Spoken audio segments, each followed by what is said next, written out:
बीडच्या मसाजोगमध्ये सरपंच पदाकरता निवडणूक आहे। मतदान केंद्र परिसरात काही काळ गोंधळाचं वातावरण आहे। अनावश्यक लोकांना केंद्र परिसरातून बाहेर काढा, स्वरूपानंद देशमुख यांची ही मागणी आहे। आढावा घेतलाय आपल्या प्रतिनिधी हरिदास तावरे। आज बीड जिल्ह्यात पोटनिवडणुकीची मतदान प्रक्रिया या ठिकाणी पार पडती। मी मस्साजोग या ठिकाणी आहे आणि या ठिकाणी ही मतदान प्रक्रिया सुरळीत व्हावी याच्यासाठी पोलिसांचा तगडा बंदोबस्त या ठिकाणी ठेवण्यात आलेला आहे। कुठलाही अनुचित प्रकार घडू नये याच्यासाठी पोलिसांचा बंदोबस्त या ठिकाणी ठेवण्यात आलेला आहे। त्याचबरोबर सांगायचं झालं तर आत्ताच थोड्या वेळापूर्वी काही कारणास्तव या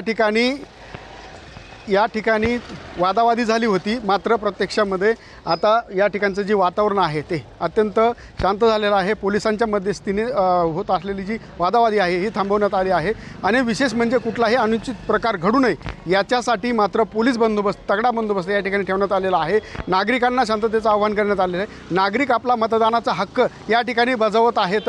आपलं जे मतदानाचा हक्क आहे तो बजावून नागरिक आपापल्या ठिकाणी जात आहेत। त्यामुळे एकूणच जी बीड जिल्ह्यातील इतर ग्रामपंचायती असतील किंवा मसाजोग ग्रामपंचायती असतील या ठिकाणी मतदान प्रक्रिया सुरळीत पार पडावं याच्यासाठी निवडणूक आयोग त्याचबरोबर पोलीस प्रशासन या ठिकाणी काम करत असल्याचं पाहायला मिळतंय। हरिदास तावरे, लोकशाही मराठी, बीड।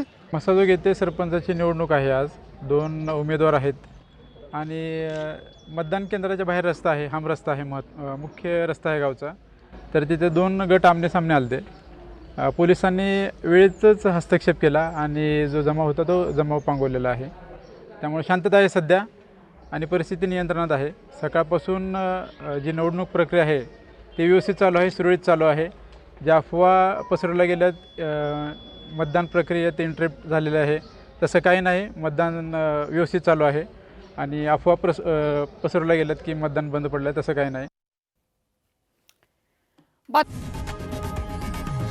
लोकशाही मराठी ऐका, पहा, जागरूक रहा।